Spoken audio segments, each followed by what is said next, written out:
Hi everyone, welcome to super academy. कल हमने अपना फंडामेंटल राइट वाला लेसन शुरू करा था, जिसमें मैंने आपको राइट टू इक्वालिटी, समानता का अधिकार तक समझा दिया था। ठीक, राइट टू इक्वालिटी समझाया था मैंने, समानता का अधिकार, समानता का अधिकार, राइट टू इक्वालिटी कितने अनुच्छेद से प्राप्त है हमें? आर्टिकल 14 to 18, 14 से अनुच्छेद 14 से 18 तक हमें समानता का अधिकार प्राप्त है, जिसमें आर्टिकल 14 विधि के समक्ष समानता, विधि के समक्ष समानता, विधि के लिए सब समान है। ठीक, ये हमने कहाँ से लिया है? मैंने कल बताया था आपको, यूके से, ब्रिटेन से। फिर दूसरा है विधि का समान संरक्षण, विधि के लिए सभी समान है और विधि सभी का समान रूप से संरक्षण भी करेगी। आर्टिकल 15 धर्म, जाति, लिंग और जन्म स्थान के आधार पर भेदभाव का निषेध। जन्म स्थान,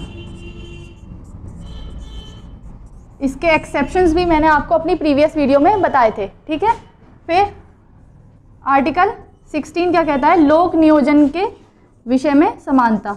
लोक नियोजन यानी सरकारी पद पर नियोजन या सरकारी नौकरी के विषय में आपको इन आधारों पर आपके साथ भेदभाव नहीं किया जाएगा। लोक नियोजन में अवसर की समानता, अवसर की समानता। ठीक, 14, 15, 16 समझ आए अच्छे से? नेक्स्ट है हमारा आर्टिकल 17 अस्पष्टता का अंत। अस्पष्टता का अंत, जैसे हम एंशिएंट टाइम में देखते हैं कि शूद्रों के साथ बहुत बुरा व्यवहार किया गया, उसका हमारे संविधान में निषेध किया गया है। और एक बात का ध्यान रखना है, अस्पष्टता जो है संविधान में डिफाइन नहीं किया गया कि अस्पष्टता का क्या अर्थ है। ना तो हमारे भारतीय संविधान में डिफाइन किया गया है और ना ही किसी अधिनियम में अस्पष्टता को डिफाइन किया गया है कि अस्पष्टता का अर्थ किस से लिया जाएगा। ठीक, 8वां या आर्टिकल 18 मैंने आपको बताया था, उपाधियों का अंत।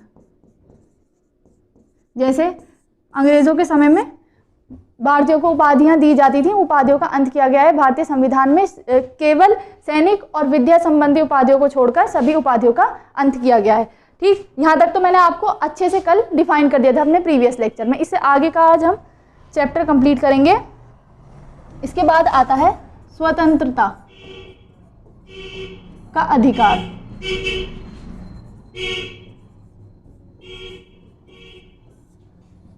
ठीक है, आर्टिकल 19 to 22, अनुच्छेद 19 से 22 तक हमें स्वतंत्रता का अधिकार प्राप्त है। अब मैंने आपको पहले मतलब समझिए स्वतंत्रता। स्वतंत्रता का मतलब होता है प्रतिबंधों का अभाव। प्रतिबंधों का अभाव, विधि का अभाव नहीं है। स्वतंत्रता का अर्थ है कि आपको अपने विकास के लिए पूर्ण अवसर दिया जाएगा।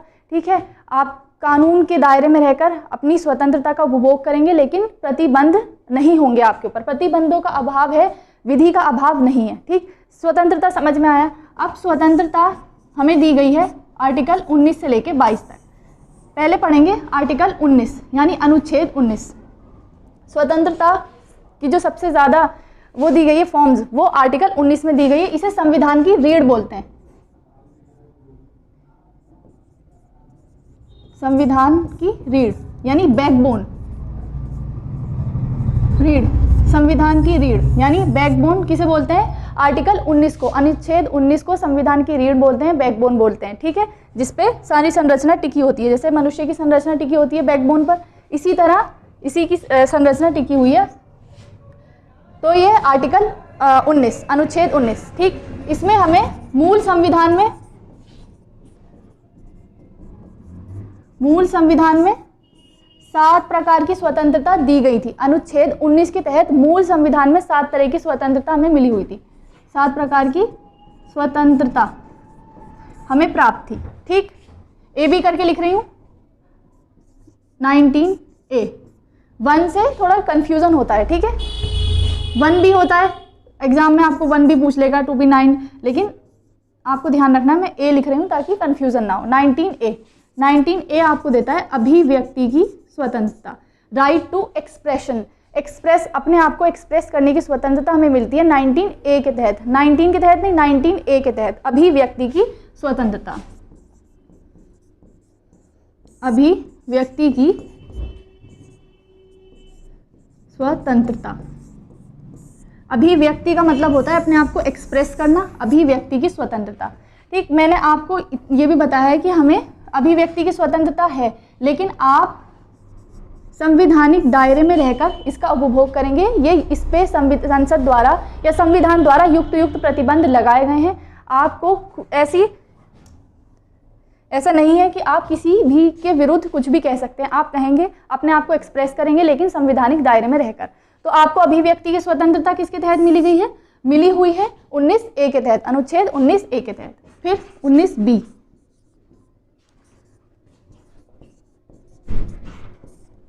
सभा सम्मेलन की स्वतंत्रता। सभा और सम्मेलन की स्वतंत्रता मिली हुई है हमें आर्टिकल 19B के तहत, लेकिन शांतिपूर्ण सभा और सम्मेलन की स्वतंत्रता कैसे? शांतिपूर्ण सभा और सम्मेलन की स्वतंत्रता मिली हुई है कब? आर्टिकल 19B के तहत। अब आर्टिकल 19C, संगठन की स्वतंत्रता। आप संगठन बना सकते हैं, आपको संविधान ने अधिकार दिया है संगठन बनाने का, लेकिन शांतिपूर्ण तरीके से। दोनों शांतिपूर्ण तरीके से, सभा की स्वतंत्रता और सम्मेलन बनाने की स्वतंत्रता, संगठन बनाने की स्वतंत्रता। नेक्स्ट है हमारा 19C है, ये C, 19C। इसके बाद आता है 19D, भ्रमण की स्वतंत्रता या घूमने की स्वतंत्रता, आने जाने की स्वतंत्रता। आप आबाद रूप से आ जा सकते हैं, ठीक है। ये किसके तहत मिली हुई है हमें स्वतंत्रता? 19D के तहत, भ्रमण की स्वतंत्रता। जैसे कि इनमें प्रतिबंध आपके ऊपर लगाए गए हैं कि आप अभिव्यक्त कर सकते हैं, लेकिन किसी के खिलाफ ऐसे एक्सप्रेस नहीं कर सकते जो दूसरे आदमी को लोक कल्याण के विरुद्ध हो। ऐसी शांतिपूर्ण सभा सम्मेलन संगठन बना सकते हैं। इसी तरह भ्रमण की स्वतंत्रता तो है, लेकिन आपके ऊपर प्रतिबंध लगाए जा सकते हैं। किसके आधार पर? निजता के आधार पर। ठीक, किसी की संस्कृति का संरक्षण करना है, उसके आधार पर भी आपके ऊपर प्रतिबंध लगाए जा सकते हैं। वैसे हमें भ्रमण की स्वतंत्रता प्राप्त है। किसके तहत प्राप्त है? आर्टिकल 19D के तहत। फिर 19E,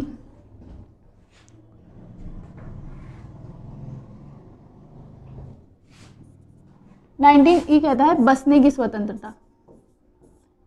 कहीं घूमिए, वहां बस जाइए, बसने की स्वतंत्रता पूरे भारत में आपको 19E के तहत प्राप्त है। 19 आर्टिकल 19 का E कहता है कि किसी भी भारतीय नागरिक को कहीं भी जाने, घूमने और बसने की स्वतंत्रता प्राप्त है। किसके अंतर्गत? 19E के तहत। 19F, संपत्ति की स्वतंत्रता। आप कहीं घूम सकते हैं, जा सकते हैं, बस सकते हैं और वहां संपत्ति खरीद सकते हैं। ये स्वतंत्रता आपको किससे मिली हुई है? 19F के तहत। अब 19G, व्यापार की स्वतंत्रता। व्यापार की स्वतंत्रता, कोई भी भारतीय नागरिक कोई भी व्यापार करे, उस पर कोई प्रतिबंध नहीं है, लेकिन व्यापार ऐसा नहीं होना चाहिए जिससे अन्य लोगों को नुकसान हो। ठीक, जैसे कि कोई ड्रग्स के संबंधित व्यापार कर रहा है या मानव तस्करी है, तो इस तरह का व्यापार जो लोक हित में नहीं है, उस तरह के व्यापार आप नहीं कर सकते। बाकी आपको व्यापार की स्वतंत्रता प्राप्त है। अब ये वाला जो 19F है, संपत्ति की स्वतंत्रता जो हमें मिली हुई है, इसे 44वें संविधान संशोधन द्वारा मूल अधिकार से कानूनी अधिकार बना दिया गया। मूल अधिकार से कानूनी अधिकार बना दिया। अब ये हमें प्राप्त नहीं है। 44वां संविधान संशोधन 1978 में हुआ, जिसके तहत इसको लीगल राइट बना दिया गया। पहले ये हमारा फंडामेंटल राइट था, मूल अधिकार था, अब ये कानूनी अधिकार है, लीगल राइट है।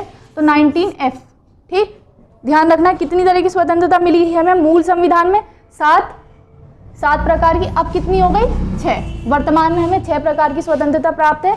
अभिव्यक्ति की स्वतंत्रता, शांतिपूर्ण सभा सम्मेलन की स्वतंत्रता, संगठन बनाने की स्वतंत्रता, भ्रमण की स्वतंत्रता, बसने की, संपत्ति खरीदने की पहले थी, अब नहीं है, और अब व्यापार करने की स्वतंत्रता। 6 प्रकार की स्वतंत्रता हमें प्राप्त है। समझ आया? इसके बाद नेक्स्ट आता है आर्टिकल 20। आर्टिकल 20 यानी अनुच्छेद 20, दोष सिद्धि से संरक्षण। इसमें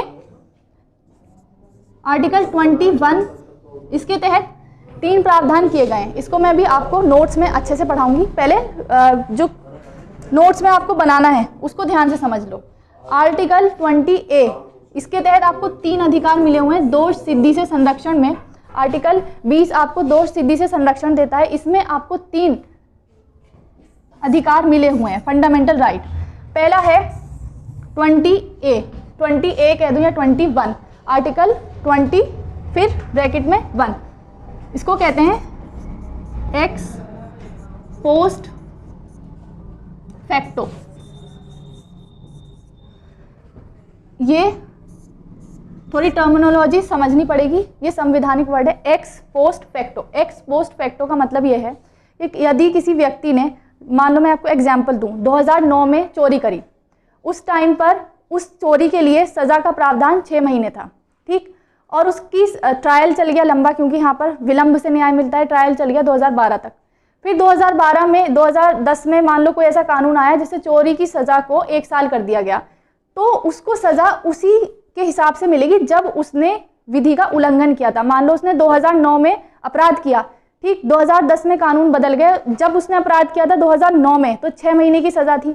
फिर 2010 में नया कानून आया तो सज़ा 1 साल की कर दी। उसे सज़ा मिली 2012 में या 11 में, तो उसे सज़ा 2009 के कानून के हिसाब से मिलेगी, ना कि 11 या 12 के हिसाब से। समझ आया?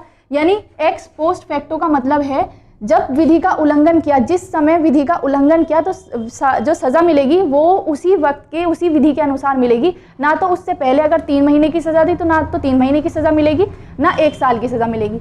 जब उसने विधि का उल्लंघन किया, अगर सज़ा 6 महीने की थी तो चाहे उसे 10 साल बाद सज़ा मिलेगी, तो उसे उसी सज़ा उसी वक्त के हिसाब से उसी विधि के हिसाब से सज़ा मिलेगी जब उसने विधि का उल्लंघन किया, ठीक। तो एक्स पोस्ट फैक्टो का मतलब समझ आया? इसको मैंने और नोट्स में अच्छे से एक्सप्लेन और किया है। फिर आर्टिकल 21 का बी या 2 क्या कहता है? Double jeopardy.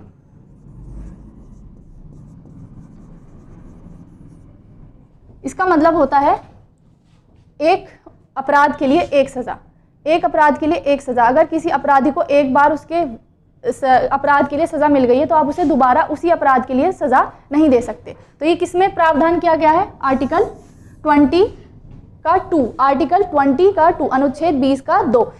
ये डबल जियोपार्डी का मतलब ये है कि आप एक ही अपराध के लिए 2 बार सज़ा नहीं दे सकते, एक अपराध के लिए 2 बार सज़ा नहीं दे सकते। नेक्स्ट है आर्टिकल 23। इसका मतलब है आर्टिकल 20 का 3, self incrimination. Self incrimination, self incrimination का मतलब होता है किसी भी अपराधी को अपने लिए बयान देने के लिए, मतलब अपने लिए गवाही देने के लिए आप बाध्य नहीं कर सकते। कोई भी व्यक्ति को इस आधार पर अपनी गवाही देने के लिए, स्वयं गवाही देने के लिए बाध्य नहीं किया जा सकता। इसको क्या कहते हैं? Self incrimination. किसी भी अपराधी को अपने लिए, अपने खिलाफ गवाही देने के लिए बाध्य नहीं किया जा सकता। आपको समझ में आया? एक्स पोस्ट फैक्टो, जब विधि का उल्लंघन किया उसी समय के हिसाब से सज़ा मिलेगी, उससे ना तो पहले ना बाद के कानून के हिसाब से। एक का अपराध के लिए एक ही सज़ा, और किसी भी अपराधी को सेल्फ इंक्रिमिनेशन के तहत किसी भी अपराधी को क्या अपने स्वयं के लिए, स्वयं के खिलाफ गवाही देने के लिए बाध्य नहीं किया जा सकता। तो ये हमारी कौन सी स्वतंत्रता के अंतर्गत आता है? आर्टिकल 20, दोष सिद्धि से संरक्षण। नेक्स्ट है आर्टिकल 21, सबसे बड़ी जो लिस्ट है फंडामेंटल राइट में, आर्टिकल 21। आर्टिकल 21 में है प्राण और दैहिक स्वतंत्रता। दैहिक स्वतंत्रता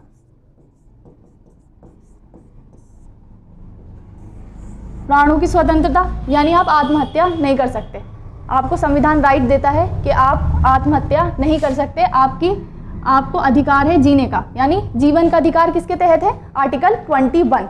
आर्टिकल 21 के तहत क्या है? जीवन का अधिकार।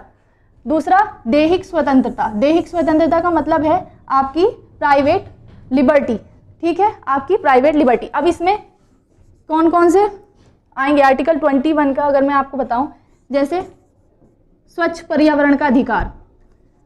देखो, प्राण की स्वतंत्रता है, प्रदूषण होता है, सबको नुकसान होता है, बीमारियां फैलती हैं, तो इसीलिए इसके अंदर आता है स्वतंत्र लिख दिया, स्वच्छ पर्यावरण का अधिकार। आपका अधिकार है कि आपको स्वच्छ पर्यावरण मिले, क्योंकि संविधान आपको जीने का अधिकार देता है। जब स्वच्छ पर्यावरण होगा जब भी तो हेल्दी लाइफ जिएंगे, ठीक। स्वच्छ पर्यावरण का अधिकार, सम्मान से जीने का अधिकार या प्रतिष्ठा का जीवन, ठीक है, प्रतिष्ठा से जीने का अधिकार, निजता का अधिकार, राइट टू प्राइवेसी। एग्जाम में पूछा गया है, 2017 में जोड़ा है, ये संविधान संशोधन द्वारा 2017 में जोड़ा है, निजता का अधिकार, ठीक है, राइट टू प्राइवेसी। एग्जाम में कई बार पूछा गया है कि निजता का अधिकार किस आर्टिकल के तहत आता है, तो निजता का अधिकार राइट टू प्राइवेसी आर्टिकल 21 के अंदर आता है, निजता का अधिकार, निजता का अधिकार। ऐसी महिलाओं के लिए सम्मान का अधिकार, ठीक है, महिलाओं के लिए सम्मान का अधिकार, ये अधिकार है विमेंस का कि उनके साथ जो व्यवहार हो वो सम्मानपूर्ण व्यवहार हो, ये उनका अधिकार है, ठीक। इसमें और कौन कौन से अधिकार, जैसे कि स्वास्थ्य का अधिकार, स्वास्थ्य का अधिकार, राइट टू हेल्थ, ठीक। आपातकालीन उपचार का अधिकार, इमरजेंसी में आपको ट्रीटमेंट मिले, ये आपका अधिकार है, यानी आपातकालीन उपचार का अधिकार, आपातकालीन उपचार का अधिकार। ऐसी गवर्नमेंट जो हॉस्पिटल्स हैं उनमें आपको टाइम से, गवर्नमेंट हॉस्पिटल्स में यानी सार्वजनिक जो अस्पताल होते हैं उनमें आपको टाइम से उपचार मिले, ये भी आपका अधिकार है। याद रखना है, आर्टिकल 21 के तहत हमें अधिकार प्राप्त है कि जितने भी सरकारी अस्पताल हैं उनमें टाइम से ट्रीटमेंट तो मिले, लेकिन टाइम से ट्रीटमेंट मिले, ये आपका अधिकार है। किसके तहत? आर्टिकल 21 के तहत। समझ में आए?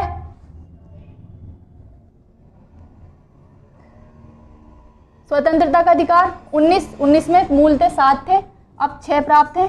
संपत्ति का अधिकार हटा दिया गया है, ठीक। फिर आर्टिकल 20 दोष सिद्धि से संरक्षण, इसमें 3 है, 3 अधिकार हमें प्राप्त है, एक्स पोस्ट फैक्टो, डबल जियोपार्टी और सेल्फ इंक्रिमिनेशन, ये मैंने आपको अच्छे से समझाया। फिर इसके बाद आर्टिकल 21 प्राण और दैहिक स्वतंत्रता, जीने का अधिकार और आपकी प्राइवेट लिबर्टी। इसके बाद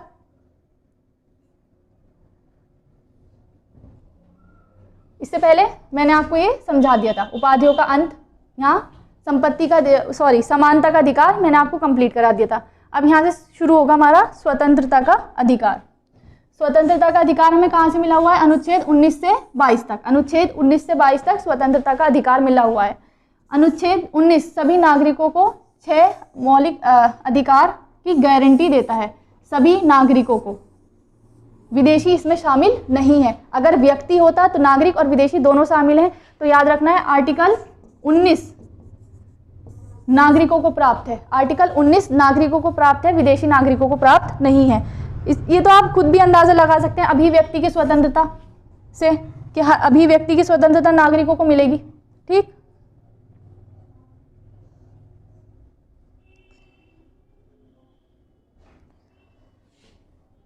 वाक अभिव्यक्ति की स्वतंत्रता, शांतिपूर्ण सभा सम्मेलन करने की स्वतंत्रता, संगठन या संघ बनाने की स्वतंत्रता, भारत राज्य क्षेत्र में अबाध संचारण की स्वतंत्रता, यानी भ्रमण की स्वतंत्रता, भारतीय क्षेत्र में आप कहीं भी जा सकते हैं। भारत राज्य क्षेत्र के किसी भी भाग में निर्बाध घूमने और बसने की स्वतंत्रता। संचारण की स्वतंत्रता तो है ही आपको, साथ ही साथ बसने की स्वतंत्रता भी है। कोई भी व्यापार कारोबार करने का अधिकार, व्यापार कारोबार करने का अधिकार। ठीक, 6 अधिकार मैंने अभी आपको पढ़ा है, वही 6 यहाँ मैंने मेंशन किए हैं। नेक्स्ट है, अब मैंने इसके साथ साथ इसके अपवाद यानी एक्सेप्शंस भी साथ में जोड़े हैं कि वाक और अभिव्यक्ति की स्वतंत्रता में क्या क्या एग्जाम्पल शामिल है। बोलकर, शब्दों में लिखकर, कार्टून बनाकर, चित्र बनाकर। अगर आप अपने आप को एक्सप्रेस करना चाहते हैं तो आप किन किन में कर सकते हैं? बोलकर, शब्दों को लिखकर, कार्टून बनाकर, चित्र बनाकर।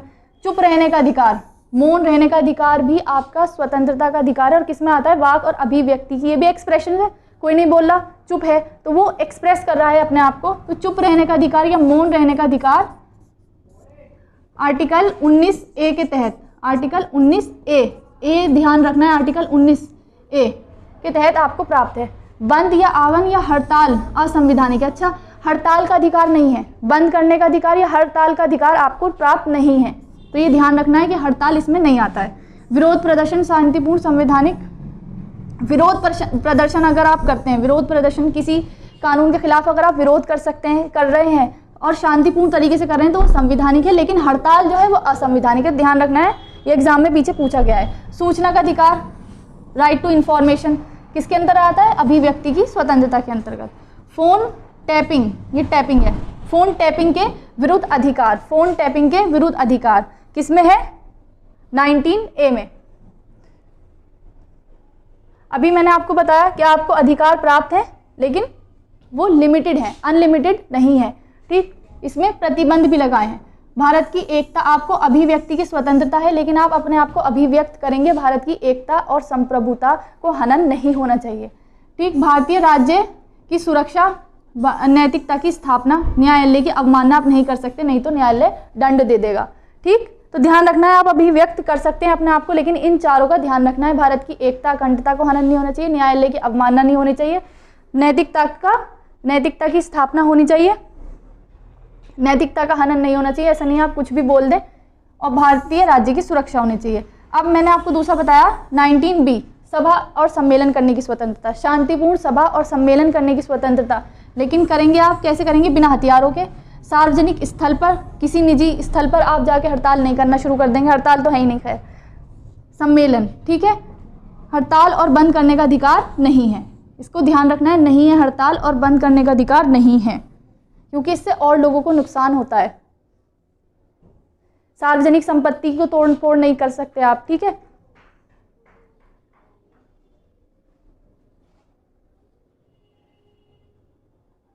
आर्टिकल 19B पे जो प्रतिबंध लगाए हैं वो किस आधार पर लगाए हैं? भारत की संप्रभुता और अखंडता का हनन नहीं होना चाहिए और लोक व्यवस्था के हित में, इस पर प्रतिबंध लगाया जा सकता है। किस पर? शांतिपूर्ण सम्मेलन पर। नेक्स्ट है हमारा संगठन बनाने की स्वतंत्रता। 19C के तहत हमें संगठन बनाने की स्वतंत्रता मिली हुई है, ठीक है। संघ संगठन बनाने की स्वतंत्रता, इस पर भी प्रतिबंध लगाए जा सकते हैं भारत की संप्रभुता और एकता के आधार पर, लोक व्यवस्था और सदाचार के हित में। तो एक्सेप्शंस भी ध्यान रखने हैं स्वतंत्रता के साथ।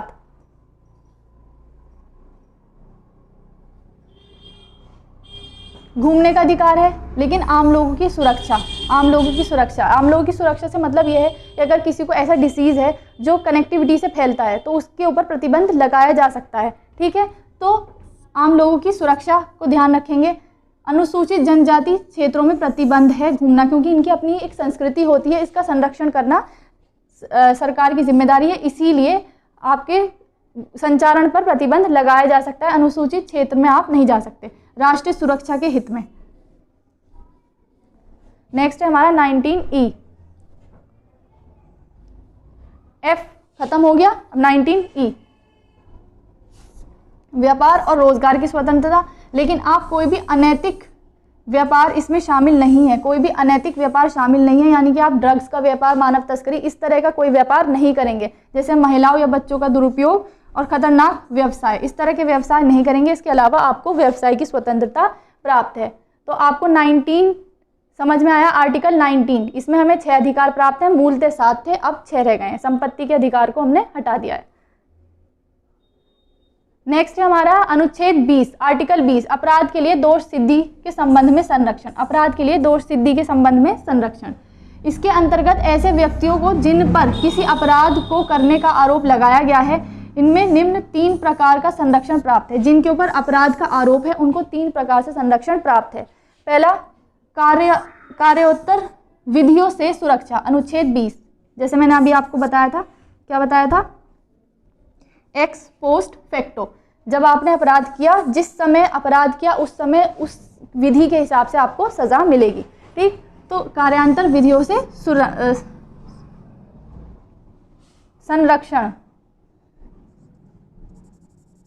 संरक्षण अनुच्छेद 20 का 1 कहता है। दोहरे दंड से संरक्षण, दोहरा दंड आपको नहीं मिल सकता, एक अपराध के लिए एक सजा मिलेगी। कौन सा अनुच्छेद कहता है? अनुच्छेद 20 का 2।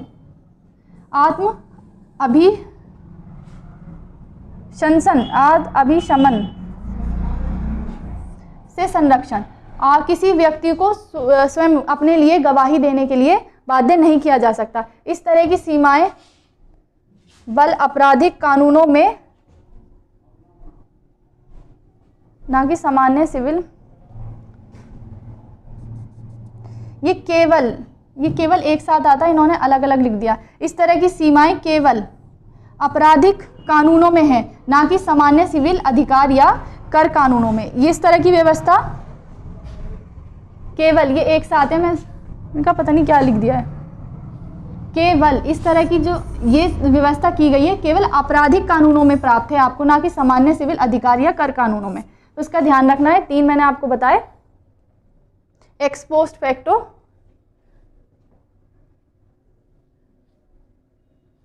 नेक्स्ट है हमारा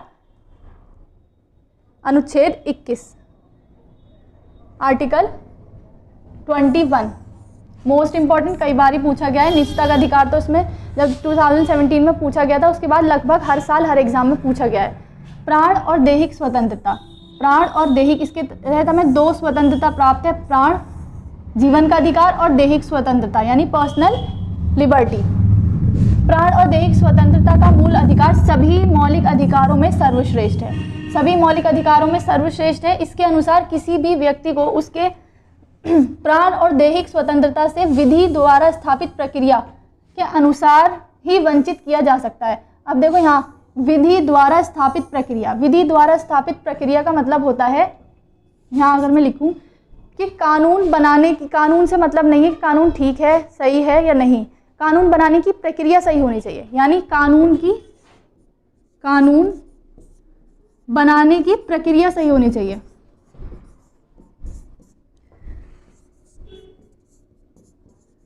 कानून बनाने की प्रक्रिया ज़्यादा मायने रखती है, कानून बनाने की प्रक्रिया सही होनी चाहिए, कानून से मतलब नहीं है। एक होती है विधि की साम्यक प्रक्रिया, वो अमेरिका में है कि कानून सही होना चाहिए, अगर कानून मौलिक अधिकारों का उल्लंघन करता है तो उसे असंवैधानिक घोषित कर दिया जाएगा। लेकिन यहाँ विधि द्वारा स्थापित प्रक्रिया है, विधि द्वारा स्थापित प्रक्रिया का मतलब है कि कानून बनाने की प्रक्रिया ठीक होनी चाहिए, कानून कैसा बना है उस पर ध्यान नहीं दिया जाता, कानून बनाने की प्रक्रिया ठीक होनी चाहिए। तो आपको अनुच्छेद 21 प्राण और दैहिक स्वतंत्रता से केवल विधि द्वारा स्थापित प्रक्रिया के अनुसार ही वंचित किया जा सकता है, वंचित है, अंक की बिंदी है, वंचित किया जा सकता है, अन्यथा नहीं। ठीक, निजता का अधिकार, मैंने अभी आपको पीछे कई सारे एग्जाम्पल दिए। निजता का अधिकार, ये आश्रय का अधिकार है, आश्रय का अधिकार, 14 वर्ष की उम्र तक निःशुल्क शिक्षा का अधिकार, निःशुल्क शिक्षा का अधिकार। ठीक, आपातकालीन में चिकित्सा सुविधा का अधिकार, सरकारी अस्पतालों में समय पर उचित इलाज करने का अधिकार, महिलाओं के साथ आदर और सम्मानपूर्ण व्यवहार करने का अधिकार, प्लीज डू फॉलो। सूचना का अधिकार, सूचना के अधिकार, राइट टू इंफॉर्मेशन किसके तहत आता है? अनुच्छेद 21 के तहत। और एक बात आपको ध्यान रखनी है कि अनुच्छेद 21 और 20 कहाँ गया? अनुच्छेद 21 और 20 ये इनको कभी भी निलंबित नहीं किया जा सकता। आपातकालीन प्रावधान के दौरान अनुच्छेद 20 और 21 लागू रहते हैं, बाकी सारे ये अधिकार जो हैं निलंबित हो जाते हैं, लेकिन 20 और 21 आपातकालीन प्रावधान में भी लागू रहते हैं। तो कितने ज़्यादा इंपॉर्टेंट है?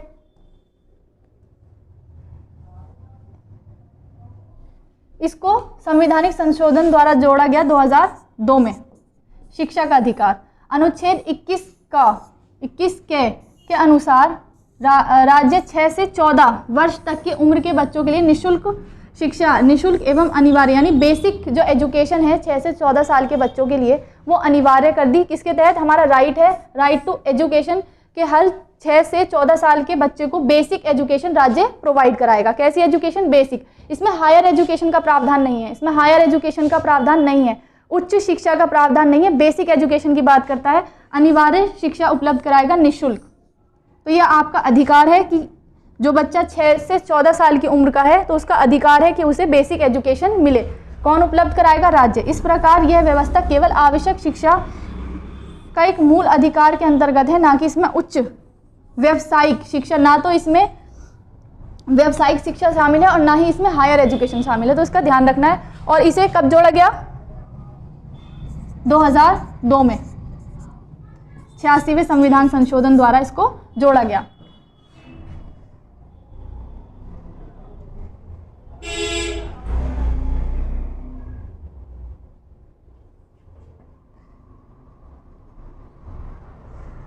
समझ में आया? कितने पढ़े आज हमने?